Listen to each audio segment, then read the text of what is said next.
Too many dramas have been happening in recent times. It's time to get back to winning ways. Brighton versus Chelsea.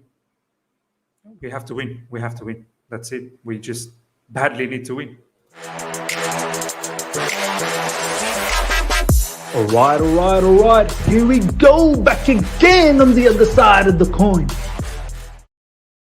All right, welcome back to the other side of the coin, ladies and gentlemen. Another match is upon us. These matches, man, I swear, I feel sad sometimes for some of these players. I mean, they're coming so thick and fast. This particular match wasn't meant to be played, and you know, the hierarchies have scheduled it for now. This was one of those postponed matches, I believe, and it's taking place now. It really shouldn't have been taking place now, but it is what it is. We literally played a couple of days ago. We're back again. Brighton versus Chelsea away from home. It's not going to be easy. It's not going to be easy, but we need to start putting away these sort of teams. We don't want to make it a top four dogfight again. The title has been gone for a long, long time, so I'm not too concerned about that. It is what it is. Man City is running away with it, and now we need to ensure that we at least come second. Liverpool is ahead of us now, so we need to make sure that we go in front of them. They do have a game in hand, I believe, something like that. There are other teams below us. They have games in hand as well. So we need to start picking up wins, or else we are going to be in the mud. But before I get into this particular match, let's whiz through some of the news that's been going around. So we can build up to this particular match. Jorginho and N'Golo Kante have been included in the 2021 Men's FIFA World 11 Awards. I believe just finished a moment ago, and we've done well. We've won a lot of awards, and we'll see right now. So Jorginho and Kante, they're in the men's 2001 Men's FIFA World 11, which is fantastic to see. Lewis Hall still training with the senior squad today, which is also great news. I want to see a little bit more of Lewis Hall until we actually get some options in the left wing back position or the left-sided position. We do have Plymouth Argyle coming up in the FA Cup, so good to see that he's continuing training with the senior squad. I think it's going to be great for him. Thomas Tuchel, ladies and gentlemen, wins Best Men's Coach at FIFA Awards. It's funny, I don't know if you guys have noticed this. Over the last few days, since obviously we lost against City, there's been a weird sense of vibe in social media, especially Twitter, where I'm starting to see a lot more fans on a daily basis starting to really back Lukaku and starting to find those odd words to slander Tuchel.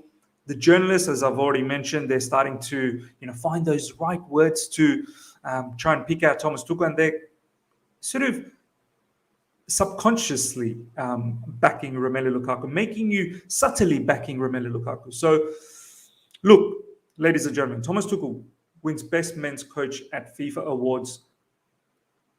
I don't need awards to make me believe that Thomas Tuchel is one of the best managers out there, and this is just a testament to show that he is one of the best out there.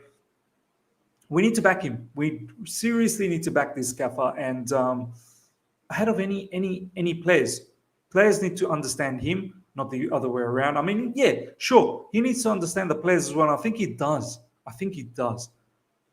But we need to believe in this particular gaffer. That's what I'm trying to say. Emma Hayes as well, ladies and gentlemen, wins the Best Women's Coach, which is fantastic to see. Kennedy in Chelsea training today. This is big. Could we possibly see Kennedy against Brighton? I wouldn't mind it, to be honest. I seriously wouldn't mind it at all. And we'll have a look into our team selection very, very soon. But yeah, this is interesting to see Kennedy in the training ground. Finally, deserved recognition for the best men's goalkeeper, ladies and gentlemen. Edouard Mendy, this was well deserved. The funny thing is, he didn't make it to the FIFA 2021 team best 11. He gets the best goalkeeper, but he doesn't get into the best 11, which is quite mad. I don't know how that happens. If you're the best goalkeeper, shouldn't you be part of the best 11? But yeah, great to see that he wins Men's Goalkeeper Award. And This is the other news. Emerson would like Lyon to agree to let him return to Chelsea. His advisors are trying to lead discussions in this direction. So it looks like this Emerson conversation is back on the table again, ladies and gentlemen. We're on 18th January. Well, I'm on 18th January. You guys will be on 18th January very soon. I can't believe the board is taking so long to get this sorted. I mean, when are we going to get this done? Is this going to be like one of those 31st Jan deadline day situation? I mean, come on, board. Get your act together. Get it done quickly. Give Thomas Tuchel all the options. We've got Brighton. We've got Spurs. I'm pretty sure we're not going to have this brother ready for any of those matches. Well, definitely not Brighton. Definitely not Spurs either.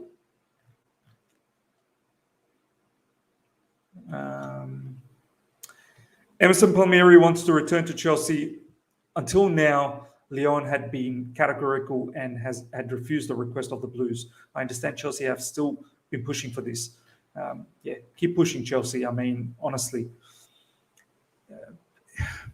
get it done. Get it done. Thomas Tuchel, in regards to Armando Broja recently, with all the news that's happened circulating around Armando Broja, apparently he could be sold for the right amount of money, which is mad. Once again, Chelsea board doing madness. He's our player. He's doing good. It's only half season and he needs to continue and improve and make his statement. Armando is getting better and better. He's unique with his good speed and he's a goal scorer. Great to see that Thomas Tuchel is watching him, seeing his development, and hopefully he's part of the setup next season for us. Okay, let's have a look at some of the quotes from the press conference now. Thomas Tuchel on Armando Broja, he's our player, he's doing good. We just basically went through this, but it's only half the season. He needs to continue to improve and make his statement at Southampton. We have a reason why they are our players. Fantastic to see. Thomas Tuchel on Romelu Lukaku, because a lot of the question is based around Romelu Lukaku and obviously around, fixture postponements. Some of these press conference, these questions, I wish they were a lot more directed towards, the formation. Are you going to continue with the 4-2-2 and all of that? But they don't ask all of that. They ask all these unnecessary questions. The Lukaku one is fine, but the, postponements and whatnot, you know what Thomas Tuchel's going to say. Anyway, Romelu Lukaku. We do everything to help him. He's a key player. We want him to be a key player. For any player, this is a team sport. It's not about 10 players serving one player. He is sending messages, not just to the fan base, but to the player himself. The multifaceted player, the multidimensional player. We do everything to help him. He's a key player. We want him to be a key player. For any player, this is a team sport. It's not about 10 players serving one player. We need to understand it's team sport. 10 players are not going to be serving one player. So this is the message that's out there. Thomas Tuchel, I really love this particular comment from Thomas Tuchel. I think I have a contract until 2024. Let's try to stay as long as this contract says. The history tells us that it's not that easy, but I feel confident today that I can make it. I don't want to be anywhere else. We have our gaffer telling us he doesn't want to be anywhere else. And we had a certain individual who's done an interview saying he would love to return back to Inter Milan one day. And this gaffer wants to stay at Chelsea Football Club. We need to understand we have to keep a hold of Thomas Tuchel with hook or crook somehow. He's the best thing that's happened to us. I hope he stays as long as possible, I swear.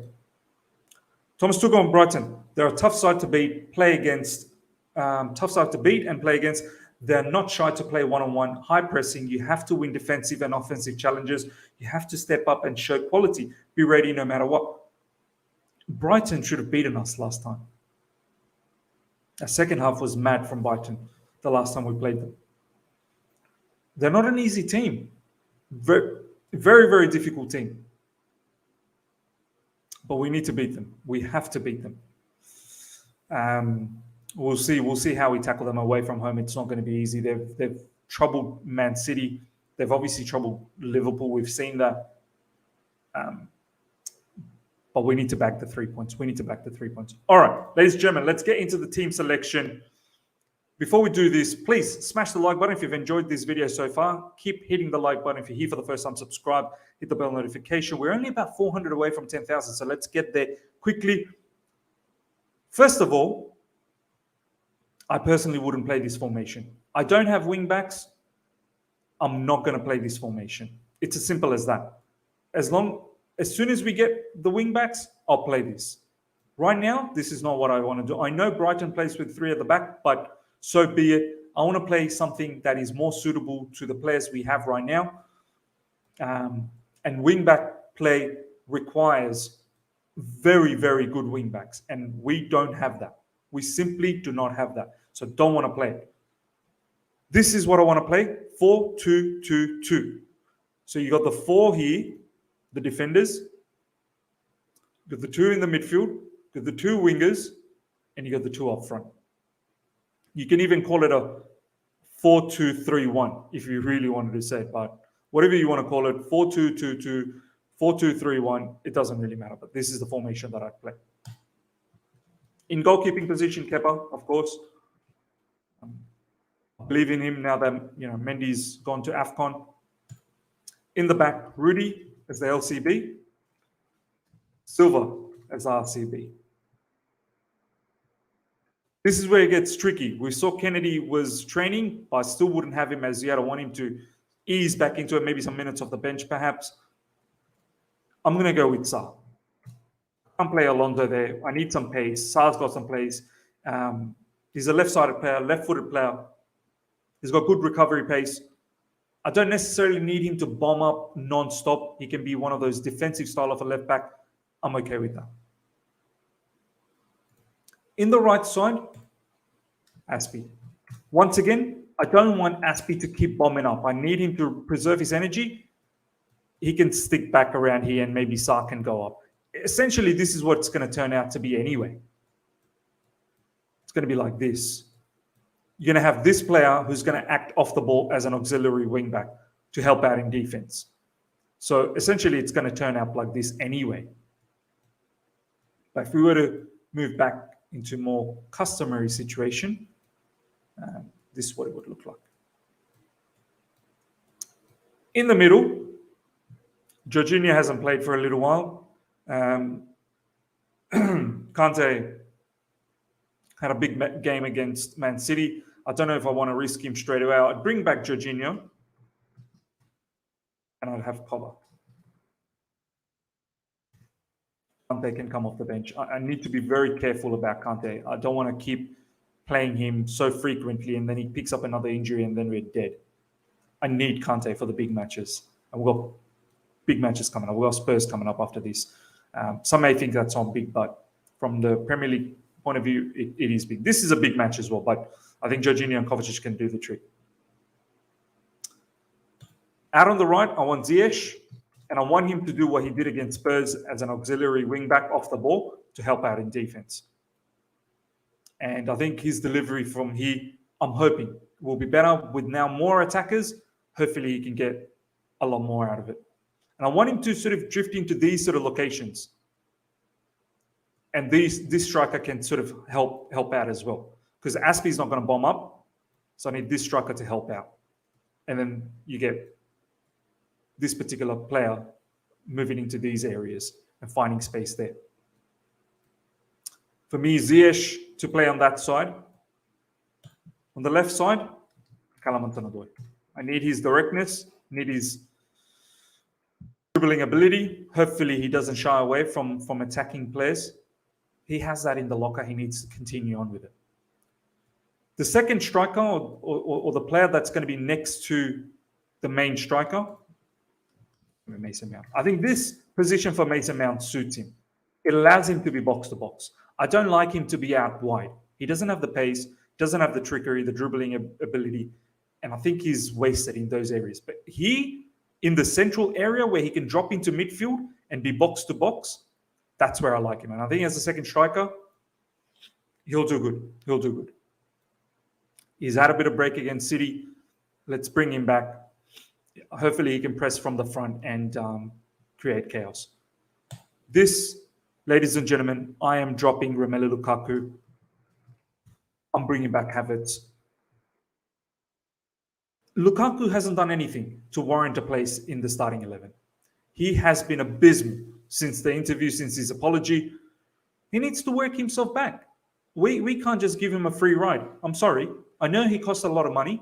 I was thinking previously that, yeah, how can you bench him? But now it's got to a point where his performances just simply don't warrant a start. I want to see Havertz.